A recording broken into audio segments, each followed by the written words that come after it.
just knew how much hard work it would be to try and get this show back on the road.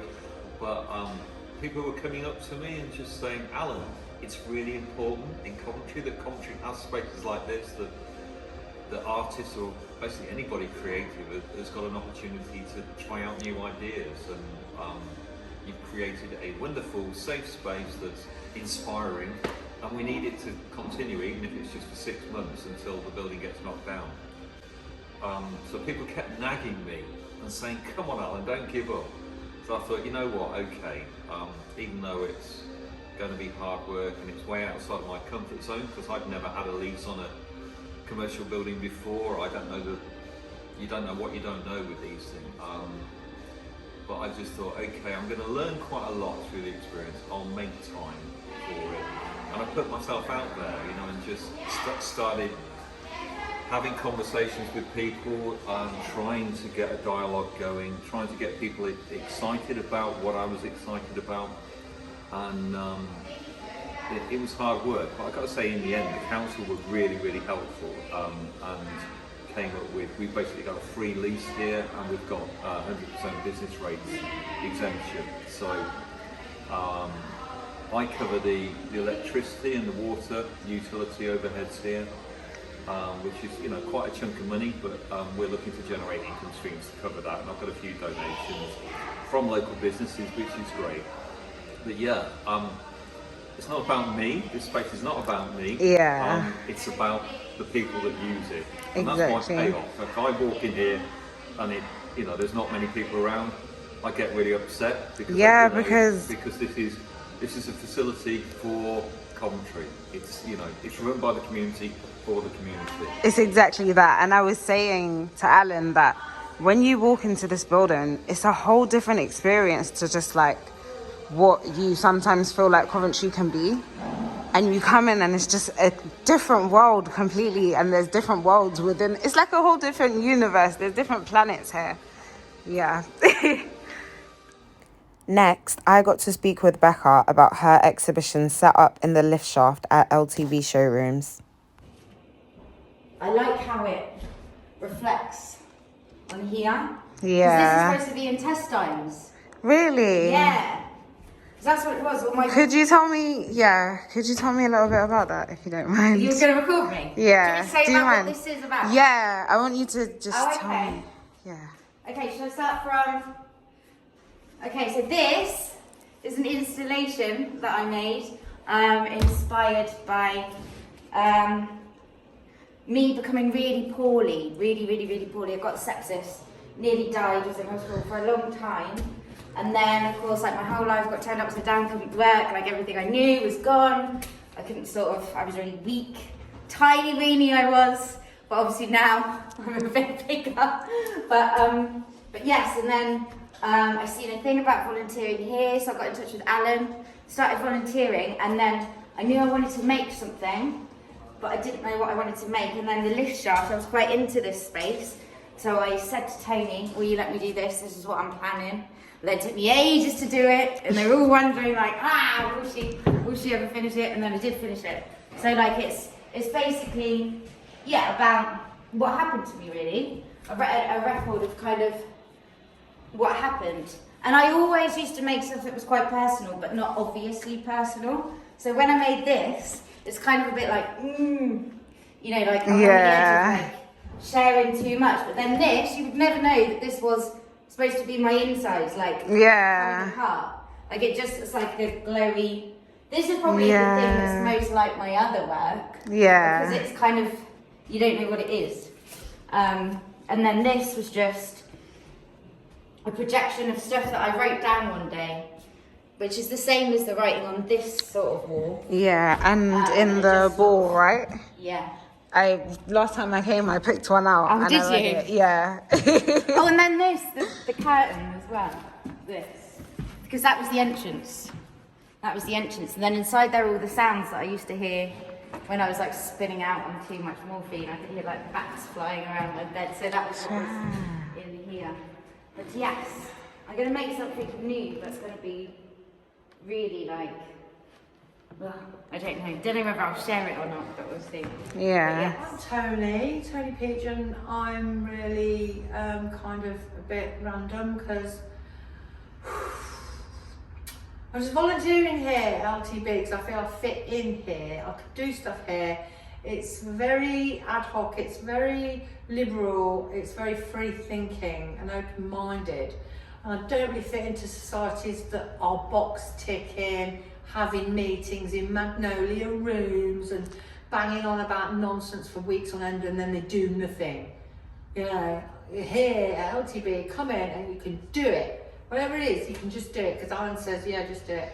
Or you just don't tell him if you think he might say no and, you know, he likes it in the end.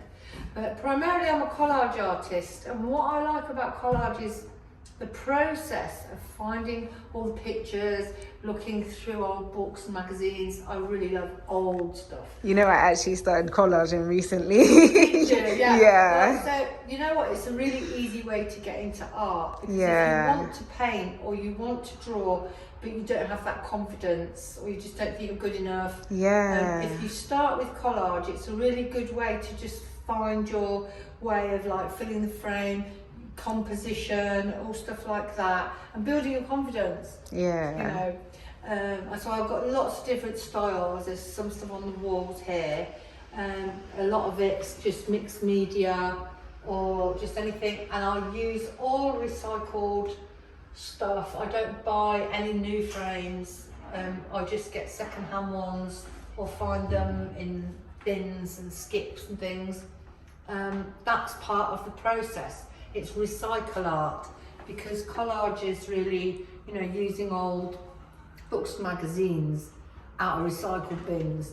And I kind of think I've sort of saved something from the landfill and like recreated, you know, reworked rubbish. So it's a big process, and I think psychologically it does help you deal with, you know, issues, because sometimes I do a collage and I thought, why am I doing this? This is all a bit weird.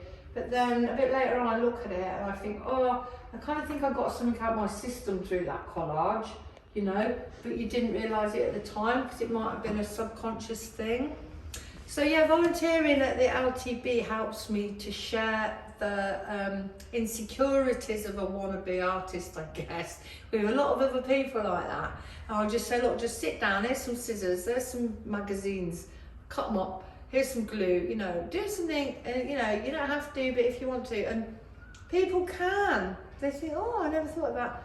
You know, it's really inspiring people, I think, is, yeah, the best thing about being here is enabling people to show their work and build their confidence and give something to the city as well, because there's nothing like it. You know, it's a free space, it's an accessible space. There's nothing quite like it. In fact, it's people don't believe it. It's like almost too good to be true. You know, because it's like, well, where do we apply for the funding and where do we pay? Yeah. You know, funding, the F word. It's oh my like, God, come on. you know, like, I know that money's always been around or whatever, but I feel like back in the day, it wasn't such a big focus. Like, there was community and unity first, where it's like, okay, this is just somewhere where you can go. There's nowhere that you can just go where you don't have to pay or you don't have to buy this or you don't have to. And here, there's a space for everyone. That's what I love. That's what I said it's literally like a universe with different planets. You can go to different rooms and feel different things and just, And if you've got an idea, come and develop it. Exactly. You know, and if it doesn't come to anything, it doesn't matter. You know, you've tried, you've spoken to people, you've met like-minded people. You know, you can't really lose, you know. But we're developing. I've always wanted to do installations. Yeah. But like in a setting, to make a point, and that's what we're doing here. That's an ongoing process at the minute, but it's a bit like an installation collage because we're bringing in all this junk and clutter and stuff that we're finding. We've got an underlying theme, which is consumerism on so many different levels. And we're just kind of seeing things that is like amazing. That I can't wait oh my to God, see that. That can easily fit into the concept, because once you've got the seed, you just have to start developing it and exactly work on it, you know. But it's only because we've got the space to do it, that we are actually doing it. Exactly. We've got the impetus now. And the thing is, and what I love is that you guys are so open and welcome to letting people come and do their thing as well. Yeah. It's like sharing the space. It's definitely sharing the space. Yeah. And that's another thing. We're not cliquey. We're not closed. Yeah. We very rarely say no. Yeah. The only people who I said, because I'm the curator here. Yeah. The only people, and he called me the liaison officer or something. Fancy. The only people I say no to really are very well established artists. Yeah. They've made their money, they've done their thing, that they're already getting paid. Yeah. They've had a lot of exposure. We sort of prioritise people who have never need a platform put anything on yeah board. They're the ones who really need to. That makes sense. The thing we've got here is space, and we want as many people to access it as possible, because that means diversity. Yeah. So and it's showing all the different cultures and ideas, exactly, and backgrounds, and it's and viewpoints, and all the different types of techniques used for artwork, creating artwork, and film and photography and everything. There's so many different mediums. And you could have it all in one gallery and say, look how much stuff we've got. Yeah. It's all from Cov, and it's all unfunded. Just make a point that this isn't difficult to do. You just need the space. Yeah. And it hasn't got to be pristine, it hasn't got to be like IKEA. It hasn't got to be magnolia. No. It could be pink. This place has character. The whole building has different characters, and that's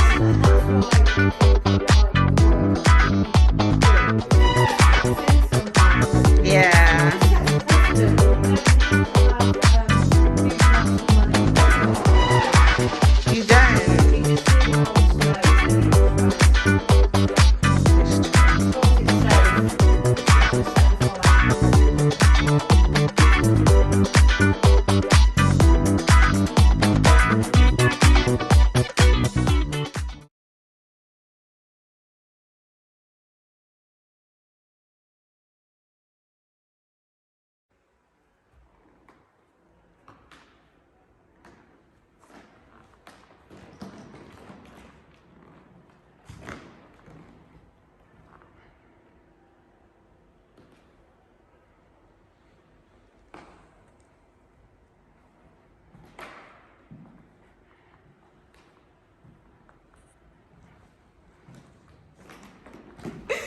I've kind of been let free to look at the building a little bit by myself because Alan's disappeared.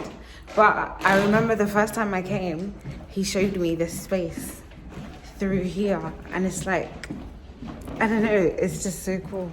It's just like a proper chill. It's kind of like I don't know how to describe it. Reminds me of a sitting room. It literally looks like someone could have lived here and had the posters on the wall and the TV and the graffiti chair. This chair is so cool. Oh my gosh, this is Godiva where I'm performing. I actually can't believe it. I'm so excited.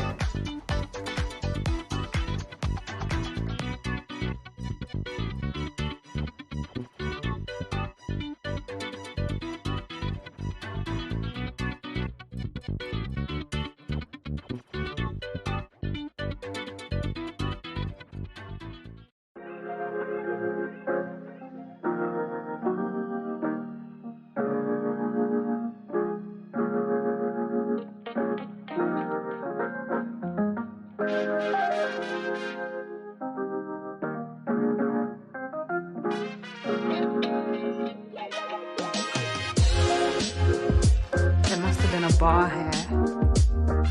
It's plastics, cast ale, flute, gin, wine, coke, something.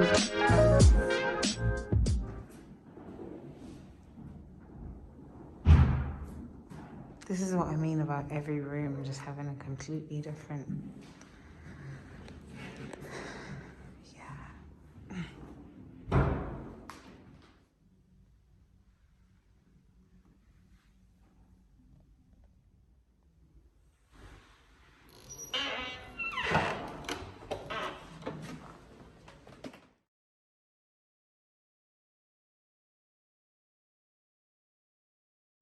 Guys, I am loving this tour right now. This building is amazing. This is like an underground stairway thing. It's not even underground, it's just, or maybe I am. I don't even know, but you can tell that's like concrete that would be outside. Again, it's that outdoor, indoor feel.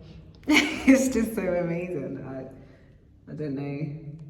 I hope in hell, Hanging by a Thread by Louisa Freitas.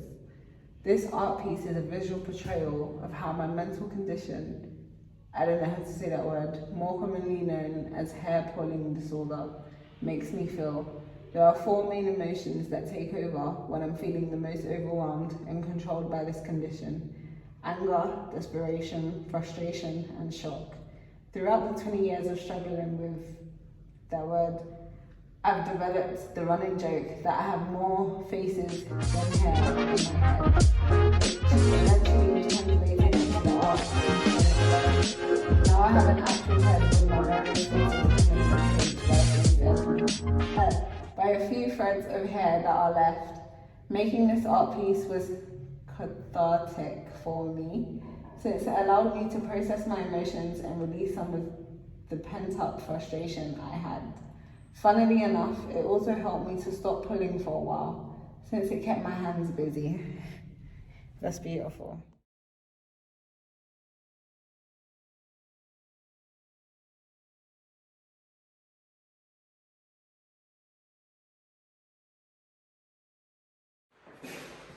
I had fun.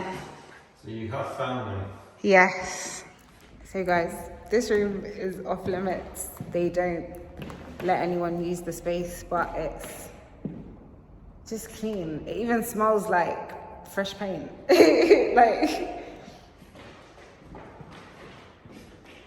Yeah, Ebony, I've got to tell you yeah. that in 1915, King George V, King of England, visited the Rover factory, and he stood in this room inspecting stuff that they'd made in the factory, and we've got a picture of it just there. Really? That's probably why they don't let you rent out the room. This is like history. That's the Queen who's recently passed away. That was her great grandfather. Yeah. King George V. Wow. And this proves that there were cars parked up on these upper levels. It was a car showroom. They used to bring cars up in the lift, because this is definitely this floor, because that post is. That makes sense. So you see, I keep on saying it's like a warehouse, outdoor, like indoor feel, like a car park, but it's because it actually was. Oh my gosh. Yeah, defo.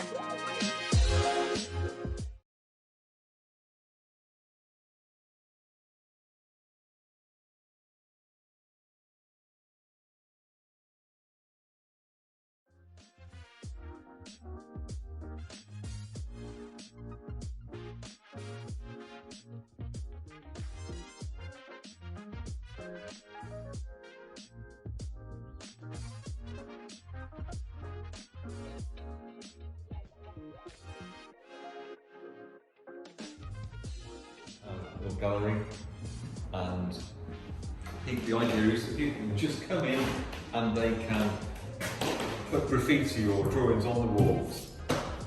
So that's we've got some more kids coming in tomorrow to do that.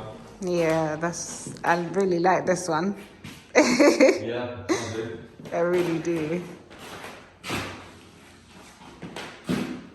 This is my electrician's creation. Yeah. And where does that? It's pendulum art. He set up like a device that, because what? Also, will that these were made move? with paint coming out of that, and it was kind of Yeah. swinging in an ellipse that's controlled by these electromagnets. Yeah. And then he fitted a gyroscope to it just to see what difference it would make. Wow. So This there is a video to go with it, which I haven't installed yet. That's cool.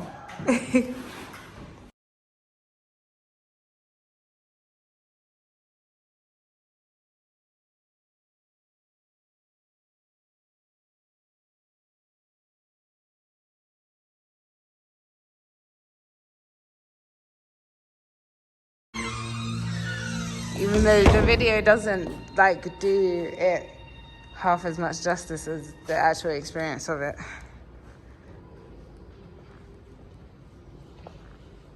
I think this space has a really lovely vibe to it. It does. A quiet,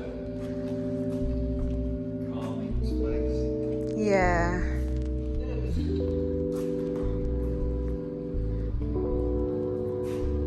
And I like projecting images onto the wall. It's an interesting way of getting a new exhibition up really quickly. Yeah. That makes sense. Instead of having to install it all. I have been Ebony, and it's been a pleasure to bring you another episode of the Cultured Corner Coventry, where we went through LTB Showrooms to give you guys a tour and tell you a bit about the history. I really hope that you enjoyed the video, but before you leave, I just wanted to talk to you a little bit about waist beads and my ebook on Amazon, Women and Waist Beads, which is a guide to let you know how you can use waist beads to heal your relationship with yourself and your body through self-love, body positivity, and confidence. The book contains poetry, it contains testimonials, it contains techniques and tips for you to start your healing journey. Whether you've already started or you have no idea where to begin, it's a guide that will help you ask the right questions to push you in the direction of being your true authentic self, loving yourself. The link will be in the description. So again, we've got the Women and Waist Beads ebook on Amazon, and you can shop waist beads on the Cultured Waist website at www.culturedwaist.com, where our sizes range from 20 inches to 1 meter. So waist beads for all bodies, all shapes, all sizes. Body positivity, because you deserve to love your body and love yourself.